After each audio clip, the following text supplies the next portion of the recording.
are you ready? Yes, I'm ready. Okay, next number na tayo ha. So guys, so far so good. We've already done 2 items so far. So now we're gonna do item number 10, letter C. Here's the next question. So do I remember if you haven't watched my video so far, we got this answer of the mean of the normal driller that's digging, and that's 6 seconds.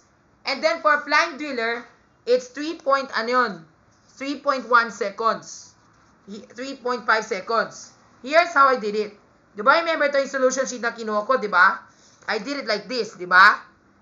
And that is equivalent to 3. Diba?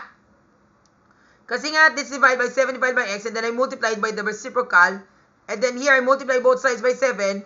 Then the x is being distributed, and it should look like something like this. Then I shift everything into 0, and then what two factors can add up to 0? Ito yung ginawa ko. So my solution is right over here, diba? So yan. And then I tried 9.5 and 21, and it really works. So 3.5, and then plus negative 6 equals negative 9.5. And then 3.5 times negative 6 equals 21. So yan. And that's how we got it, okay? So, if you haven't watched that video, please watch it first. Because we have to move on to our next problem. So, now let's move on to letter C.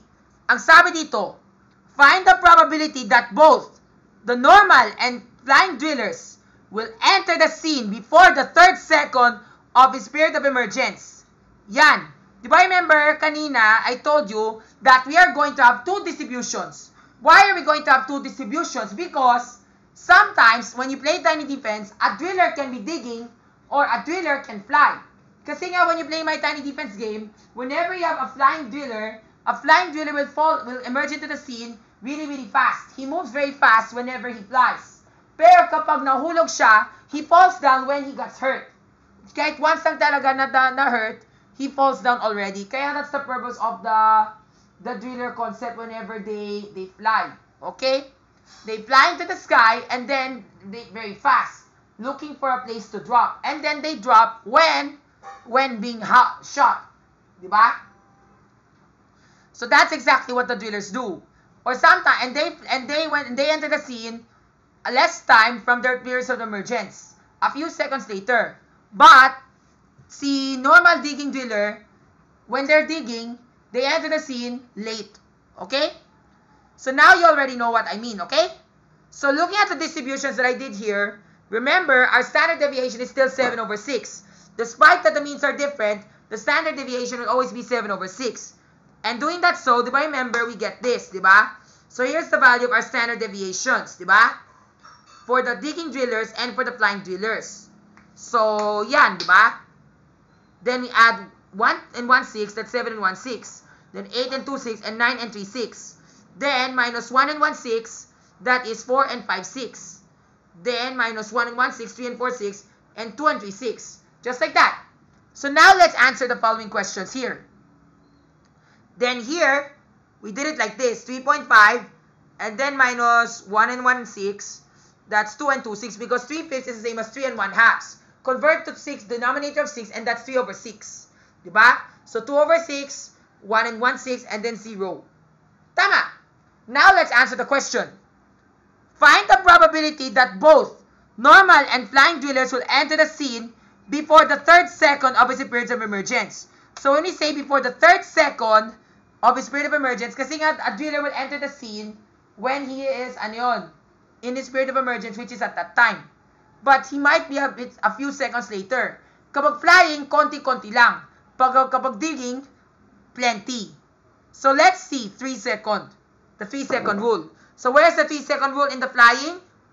Dito, in between 1 and 0. Although we are not so sure which exactly where that is. Diba? And then sa normal, sa Newton's 3-second rule. Dito sa pagdig. Tama? So yan. And then whatever we shade is what we want to get. So now let's locate the z-score. First, diba remember, sabi dito, before the 3rd second, kailangan dapat it's to the left. So now we standardize. So here in the flying, we have 3 minus 3.5 divided by 7 over 6. Diba? So 3 minus 3.5, and that is negative 0.5. Negative 0.5 divided by 7 over 6. Negative 0.5 is the same as 1/2. 1/2 divided by 7 over 6. Or 1/2 times 6 over 7, which is equivalent to 3 over 7. Now, 3 over 7, if we were to locate this on the z-score, where can we find that 3 over 7? So, 3 divided by 7 is 0.428. So, that's the z-score. So, looking at my solution in letter C, eto yun. So, for the flying drillers, I typed there standardized 3, 3.5, and then the standard deviation is 7 over 6. And that gives me negative 0.42. Looking at the Z table, looking at our Z table here, what is the Z score? 0.42, diba? So 0.42 or 0.43. Yan, the probability is 16.64%. So therefore, ang kailangan namin gawin ay subtract. So therefore, we have 50 minus 16.64. Tama? Now we work on the math.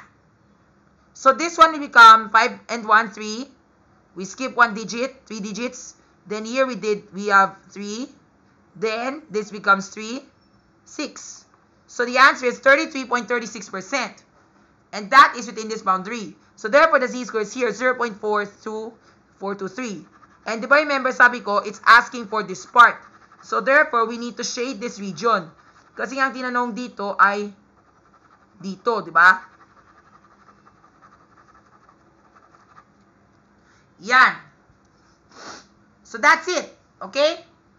At yun nga talaga yung probability, 33.36 or 33.411%. Kasi ang ginawa ko dito, normal standard distribution, kasi nga, what I did here is I start from the z-score, and then from the z-score that I have, I get to convert that into the probability value. And since sabi dito less than, so therefore, I just want to do normal dot distribution na lang para easier. Pero because I want to show you what the z-score is, so therefore, I just standardize it first, and then use the z-score and type the normal standard distribution, then true. And you still get the same answer. Imagine if you are to do normal dot distribution,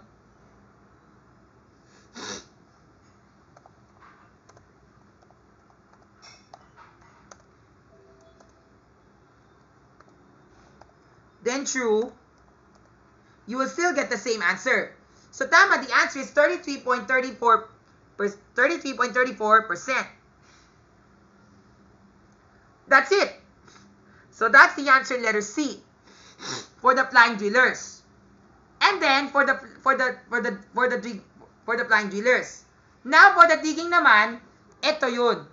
Diba remember sa digging konti lang kasi nga diba remember a normal digging driller will arrive few seconds later. Diba? So what we do now? So 3 minus, what is the mu? The mu is 6. So 3 minus 6 divided by 7 over 6. And that becomes negative 3. Negative 3 divided by 7 over 6, that's the same as negative 3 over 1 times 6 over 7. That becomes 18 over 7, which then simplifies to... Dude, clean your nose first. 2 and 4/7. And then, diba sabi ko dito, 2 and 4/7, 4/7 is equivalent to 0.57. Then add 2, and that'll give you the z-score of negative 2.57. So, dito ay nagtatagpuan sa negative 2.57 mark. Okay? So, where is the negative 2.57? It's right here, di ba?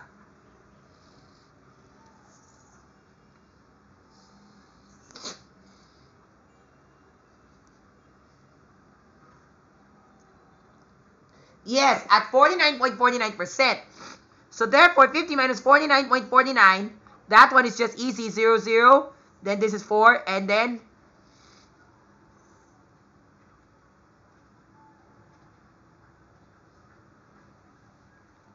5 and 1. So therefore, the answer is 0.51%. Yan. Diba? So that is the correct answer. Just like what I did here, remember I compute for the z-score kanina, and that standardized 3, and then our mu is 6, and then our standard deviation is 7 over 6. Then, when I did normal standard distribution of that z-score, then type true, we got this. Ta-da! So therefore, that's the answer. So to show you what I did here, for the normal drillers, this is what I did. Normal distribution, 3, which is before the 3rd second, and then 6, the mean, and then 7/6 is our standard deviation, and then true, and that is our answer.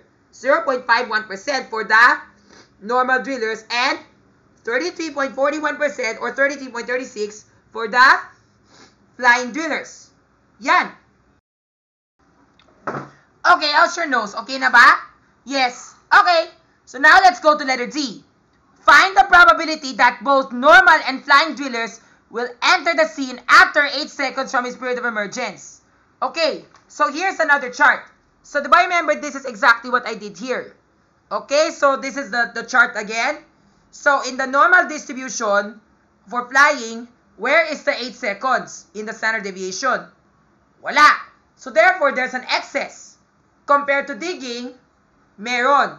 So for the flying, of course, if we are to standardize this, that will give, there's no z-score that can be located on the z-table. So therefore, it's very hard. Kaya, compared to digging, meron.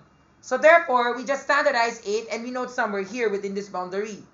In between 1 to 2. So now you just apply the formula again, and that's 8 minus 6, that's 2, divided by 7/6, or that becomes 12/7. So yan. So 12/7 is 1 and 5/7, diba? So 12 divided by 7 is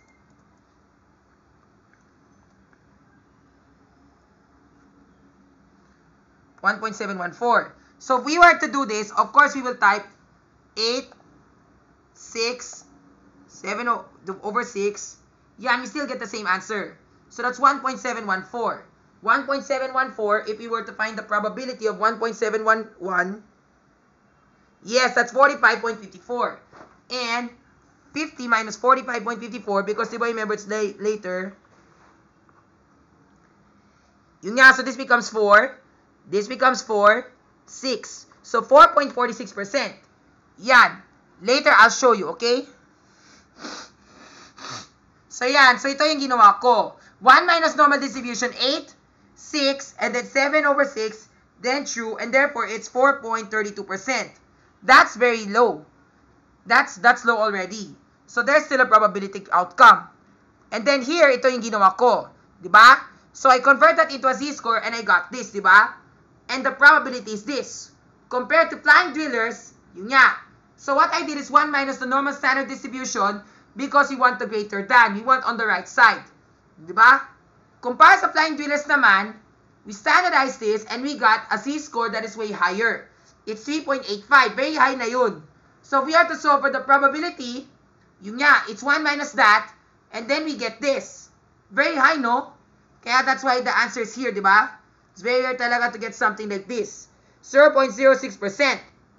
Simple. So now we've already found the answers. Just like that, diba? And here are the answers that I put here, okay? Here are the answers that I put there. Ito yung masagot. For letter C, 0.51%. For the digging. And for the flying, it's 33.41%. Then for the normal drillers, in letter D, above 8 seconds, that's 4.32 seconds for the normal. And 0.00573, or which is rounded to 6 seconds, at the 6% at the 8 second. Okay? Now let's go to letter E. Find the probability that both normal and flying drillers will not enter the scene from 2 2/3 seconds to 5 seconds. Now that one is a bit tricky. Bakit? Ganito kasi yun. Diba remember sabi ko dito, it says here, find the probability that both normal and flying drillers, that means you're going to use 2 distributions again. Pero, sabi dito, they will not emerge into the scene from 2 2/3 to 5 seconds. So, where is the 5th second here? The 5th second here is undefined. We do not know where the 5th second is, but we know it's in between 1 and 2 for the flying, and for the normal, it's in between 1 and 0. Although we are not so sure where it is. Pero let's work it out one by one, okay? First, let's solve for the z-score of each of the following. So yan, standardizing this, we get 5 minus 6 divided by 7 over 6. 5 minus 6 is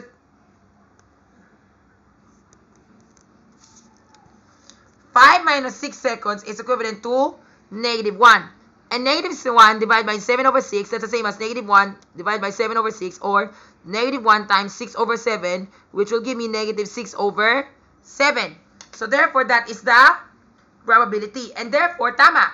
When we divide negative 6 over 7, if we were to do this on Microsoft Excel, negative 6 divided by 7 is equivalent to this score. Negative 0.85. Kung nag-standardize tayo, we standardize, di ba? You remember, nag-standardize 5, 6, 7 over 6. We still get the same answer. So the z-score for the normal drillers is negative 0.85. So where is that here in our normal? Dito siya, malapit sa 1. Di ba? Negative 0.85, di ba? Then, on the other side, normal, di ba, remember sabi ko dito, it says 2 and 2/3. Did you know that 2 and 2/3 is the same as, remember, convert to equivalent fraction, 6. So that's 4 over 6 seconds. Tama? So that is 4 over 6. But I think we're subtracting fractions already. So therefore, this could be a bit tough. So ganito kasi yun. So now we're gonna have 2 and 2/3 minus 6 divided by 7 over 6. That one is a complex fraction. So now let's simplify. So di ba remember that, ano yun, that's 6 minus 2 and 2/3. 6 minus 2 and 2/3 is, cannot be. Kailangan dapat may fraction. So we need to rename the fraction. And that should be 3 and 1/3. So we have to keep the sign of the larger number. So therefore, that's 3 and 1/3 divided by 7 over 6. Di ba remember sabi ko dito, ang 2 and 2/3, di ba remember 2 and 2/3 is the same as, if you are to convert that to decimal, that's 2.6666666 and 2.66666, di ba? Or 2.6. So therefore, we are to do 60, 6 minus 2.666. Of course, this will be 3. Di ba remember 0, 0? Then this one will become 3, then 4. So therefore, that's 3. So tama, 3.33 or 3 and 1/3, di ba? Yan. And then 3 and 1/3, negative 3 and 1/3, divide by 7 over 6. First, we need to convert that to a mixed number. So therefore, this will become 3 times 3 is 9. This becomes 10. 10 over 3 divided by 7 over 6. Pero, we need to convert that to multiplication. So therefore, that's negative 10 over 3 times 6 over 7. This one simplifies and this becomes 2. So therefore, that becomes negative 20 over 7. And negative 20 over 7 is the same as negative 2 and 6/7. So 6/7, if we are to divide this on Microsoft Excel, 6 divided by 7 is, teka, that's just like the same thing as what I got before, 0.85. Pero we add it with 2, so therefore that's 2.85. So let's standardize to see if it's correct. So standardizing the number, we get 2 plus 2/3. Then the mean is, what's the mean of the normal? 5. And then standard deviation of, what's the value of the standard deviation? 7 over 6. So we get, teka, that's negative 2. Teka lang bakit naging ganun? Bakit negative 2 yung sagot? Di yan tama. Kasi po, ano yun 2 plus 2 over 3 ang ginawa ko. Diba? Kasi nga 2/3 and then, gets ko na. The mean is 6, not 5. Tama nga, that's right. Negative 2.85 something. So now, we look for negative 2.85 on our Z table. So where is negative 2.85 in the Z table? Yes, 49.78%. So therefore, 49.78% must be subtracted. So now we have 450 minus 49.78. This one becomes 0, 0, 0.22. So therefore, that's 0.2%, diba? So therefore, it's right here, diba? At the 2 point, ano yun? At closer to 3. So that's negative 2.85 for the drilling. So therefore, that is the probability. Pero teka, diba remember sabi ko dito, what is the question again? Diba sabi ko sa tanong, anong tanong ko dito? Hindi siya lumipad. Hindi siya, won't enter the scene from, won't enter the scene from 2.5 seconds to 2.6667 seconds to 5-second checkpoint. So therefore, it's not within this boundary. So therefore, that's the exclusion. So therefore, what we are shading is this one. Very good. And everything here up to positive infinity. Tama?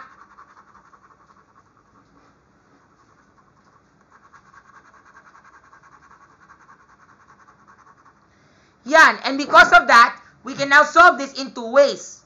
So therefore, we can just solve the probability of both and then subtract that from 1. Or we can just solve the probability of the one from up to 0.85. Do you remember from 0.85, what is the probability? And that's 30.23. So therefore, that's 30.23%, diba? And that will become 30.45. Then that becomes 80.45%. So therefore, that is the answer. So the answer is 80.45% in the summation. Diba? Dito sa digging. Okay? That's what happens when they dig. Okay? Now, let's see if we are correct via Excel later on. Next, let's go to the flying naman. For the sake of the flying, mahirap naman to. Kasi kung lumilipad, iba na naman talaga tayo ang formulae. So, where is the, di ba remember sabi ko dito, not later than from 2.66 seconds to the 5th second. Where's the 5th second? The 5th second is right here, in between 1 to 2. And then the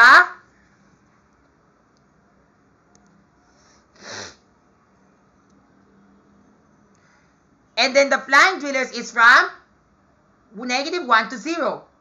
So now let's standardize. So therefore, here we go again. So now we're gonna do the flying naman. Flying. Then we have 5, di ba? Here, ang ginawa ko dito, this is 2 2/3. Okay? So now we have this one. So we apply the formula. So di ba remember 5 minus, what is our mean here? 5 minus 3.5. Then divide by 7/6. Diba? So this 5 minus 3.5 is equivalent to 1.5 divided by 7/6. And 1.5 is the same as 1 1/2 divided by 7/6. Tama? Then this becomes 3/2 times 6/7. This one cancels and it becomes 9/7. And 9/7 is the same as 2 2/7. So 2 2/7, let's solve this on Microsoft Excel.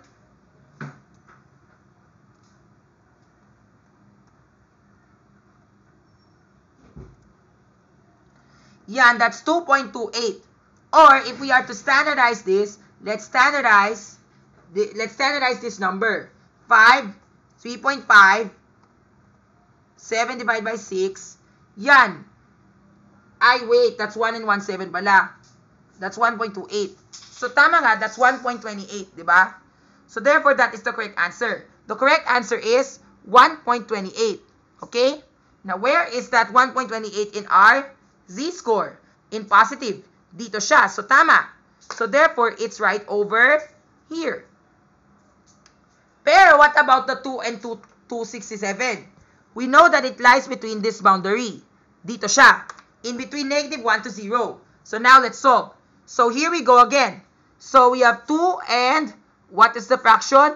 3 over 2/3 minus, diba? 3/5 is the same as 3 1/2 divided by 7/6. Hey, it's like we're going back to fraction arithmetic. So first, let's work this out first.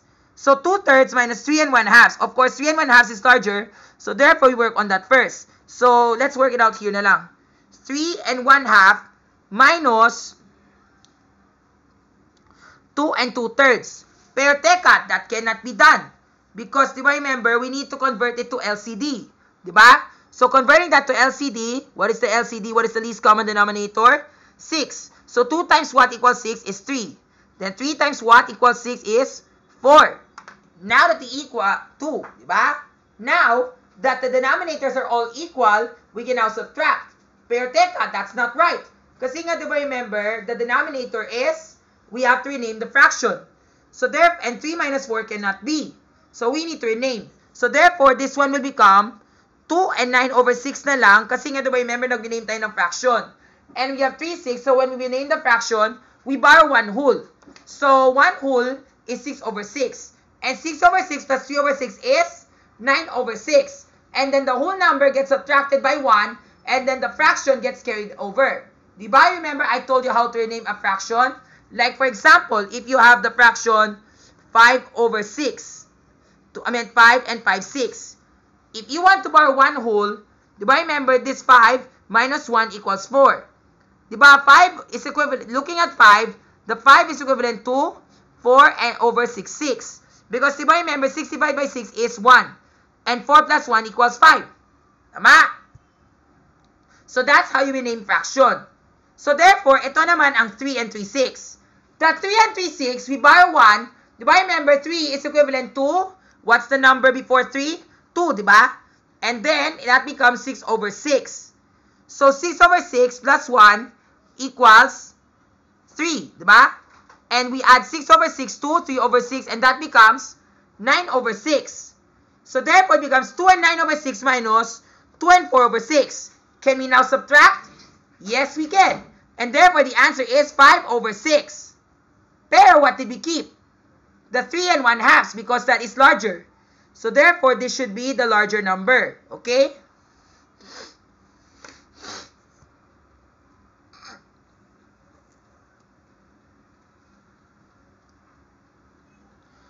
So, therefore, that is negative 5 over 6. Because our goal is to keep the larger number.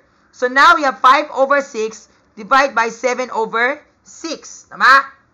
Now, we just apply the reciprocal. Negative 5 over 6 times 6 over 7. The 6 cancels, and we're just left down to 5. Put the cell phone down if you need to. Then we're just left down to negative 5 over 7. So, what's negative 5 over 7? Let's see. Diba, remember, na-convert tayo dito. 5 divided by 7. And that gives us 0.714. Diba? Now, if we were to standardize so that we can get the correct answer, we get, what's the score? 5, then 3.5, and then 7 over 6. Do we still get that z-score? Ay, sayang, mali. That's not the correct answer. Kasi po, that's supposed to be 1.28. Tama? Ay, wait. Tama. That's 2 and 2/3 pala. So, 2 plus 2/3. Yan. Thank you, Lord. That's the right answer that I got here. In here, I got 0.71428. So, there I got the negative. So, we know it's in between 0 to negative 1.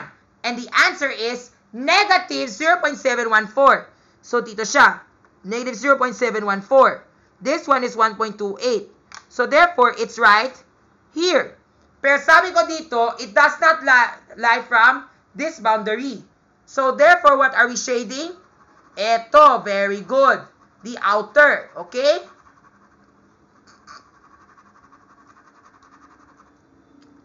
Then, we do the same thing on the right. Very good. So far, so good. Now, all we need to do is to just add. Pero, diba remember sabi ko sa'yo, this is just very easy for you. We can just get the distribution on the white, and then we subtract that from 1 so that we can get the areas of the black. So, locating the z-score of, so let's look for the z-score of 1.28. So, looking at your z-table, 1.28 has a z-score of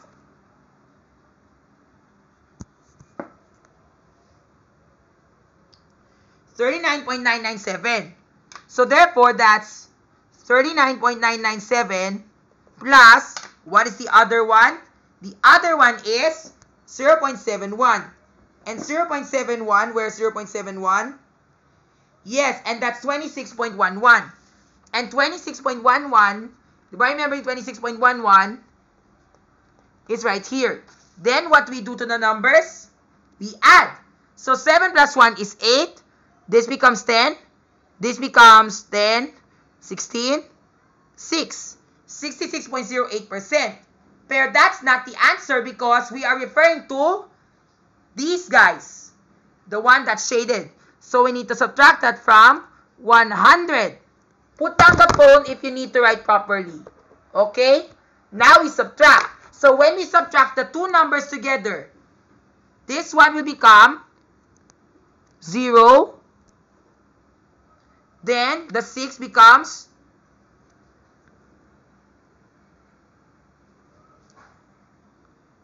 3, 33, and 92%. So therefore, that is the answer. 33.92%. Did we get that right? Almost. Kasi nga we almost got the approximation value. That's what you call the approximation value if you're just using Z-table. Now, I want to show you the real thing via Excel. Please wait a moment. Okay, so going back to Microsoft Excel. So, here's my solution sheet for letter E. Ito yung sabi ko sa letter E. For the normal, ito yung normal, di ba? The normal, and then the left, and the right, and then the summation.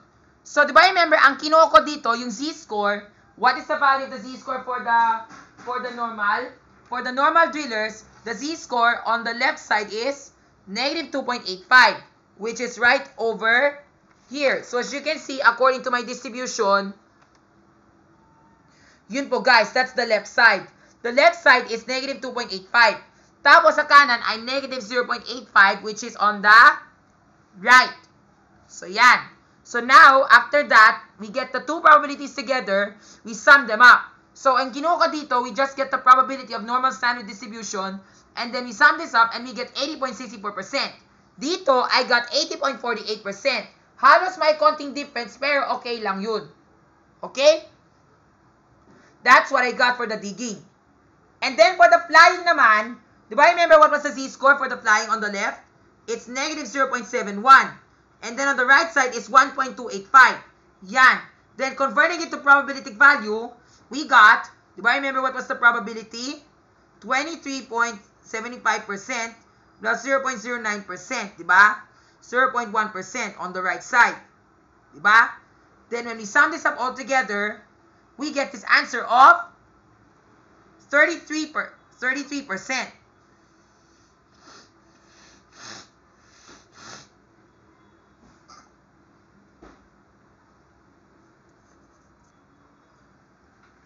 Ito yung ginawa ko, I subtracted, and then I got this. Because, di ba remember, I got this, and then we subtract so we can get that answer. Kasi nga, di ba remember, that 23.75, that pertains to the, the one that is on the right, the 26. 26 plus 23 equals 49. Di ba? So, yan. And then, the 9 from 39.27. So, yun. Then, that's the answer that I got, 33.67%. And that's the answer in Microsoft Excel form. Okay? Then, ang ginawa ko dito, for letter E, for the normal drillers, ito yung ginawa ko. Sum of normal distribution on the left side, 2 plus 2/3, then the mean is 6, and then standard deviation of 7, 6, and true, and then, may comma kasi nga sum, di ba? And then, the second one, which is 1 minus the normal distribution, which is on the right side, 5, 6, 7 over 6, and true. And then we got this answer. We still get the same answer of 80.64%. Tama? Then on the right, then on the flying drillers naman, we did the same thing. Sum, then normal distribution of the one here, di ba? 2 and 2/3, and then 3 over 5, which is the mu, then 7 over 6, and then the second one, which is 1 minus the normal distribution of 5, then 3.5, then 7 over 6, and true. And we got this answer of 32.68%. Still the same value. Correct. So, that's it. And then, Letter F, ito na yun. Based on the number of drillers in the game day of this level, so how many drillers are there in level 10? 2-10. There are 10, di ba? So there are 10 drillers in that level. The question is, how many of them would have followed the following conditions based on your answer C to E? Use the digging concept for this problem. So in this particular problem, that's letter F, di ba? You're gonna have to multiply. But that pertains to the number of drillers who are following the condition. So, eto yun. So, letter F and G are the same thing. Actually, we can put them together because letter F and G are the same. Letter F, it pertains to the digging concept. And then letter G, sabi dito, same as letter F, pero the flying concept is involved in that particular situation.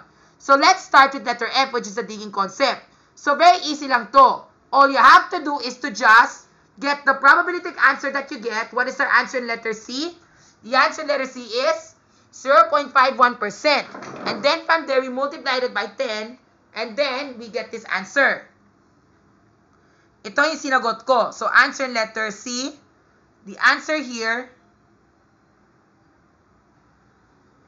diba, remember that's letter C, diba? Then times 10. Then we multiply it by 10 because there are 10 drillers. And then here's the answer. And the answer is, how many drillers? At most likely, 1 driller because, diba, remember, we can't have a decimal driller. So, kailangan dapat closer to the whole number. Same pa rin sa letter D. And then letter 8. And then letter E is 8 drillers. Dahil marami yun, diba? Maraming driller ay nagdidig. Tama? Ay nag-follow sa condition na yan. And then, the letter C. And then, for letter G naman, we are gonna have to do the same thing. Multiply everything by 10. Just like what I did here. Yun na po. So, the answer in letter C, we multiply by 10. We get this. 3 drillers. Approximately 1 driller and 3 drillers. So, yan. Diba? So, ito yung answer. At most likely, 3 drillers. At most likely, 1 driller. And at most likely, 3 drillers. So, yan. So, now we're done with letter G. So, the next we're gonna do is letter H. Now, for letter H, in this gameplay, 60% of the drillers were flying. That means there are 6 flying drillers. Diba remember what I told you about percent? So, let me tell you about the rule. Diba remember percentage rule? Like, for example, there are 10 drillers, there are 10 pencils, but 3 of them are short. That means, what is the percentage of the pencils that are short? Diba? They're 100%. That is the whole thing, diba? And then there are 3 pencils that are short. There are 10 pencils altogether. So therefore, how many pencils? What is the percentage of the short pencils? And that is when you need to divide. So 3 divided by 10, and that's 30%. So 30% out of 10 pencils are short, which is 3. Diba? Or let's say, for example, diba remember when we say, when there are 100 people, and then we say 30% of the 100 people. So the 30% pertains to 30 people. Okay? Now you know. So now let's go to the problem here. In this gameplay, 60% of the drillers were flying. So that means, di ba remember sa level 2-10, there are 10 drillers. But 60% of them are flying. So ibig sabihin, 6 of them are flying. How many drillers have met the following criteria? Such that if there are 6 drillers that are flying, how many of them met the following criteria? So therefore, the flying drillers will be multiplied by 6. Okay? So that's what I did in letter H. So yung answer ko dito, we multiplied it by 6. So L79, where is L79? Yan, di ba? L79, di ba? L79 times 6, di ba? And that's the one naka-highlight in blue, di ba? And that's the probability of the flying drillers for letter C, di ba? 30.33, and then we multiply it by 6, and that's 2 drillers. Then here, O79, that is the one here, di ba? And then of course, there are no that flying drillers in letter D, di ba? It's very hard talaga to get that flying driller there, di ba? Which will come at least 8 seconds. Very hard. So wala yan. So none. So most likely it should be none. And then here dito sa ano yun, what you call that, the combination of the drilling to the flying, the compound probability, yun nga, di ba remember the sum is this. This one, 33.6 and then we multiply it by 6, we get 2. So therefore, the answer is, at most 2 drillers, somehow, it's not 1 to only 1. It's hard to get 1. So yan. And that's it. So that's how we do it.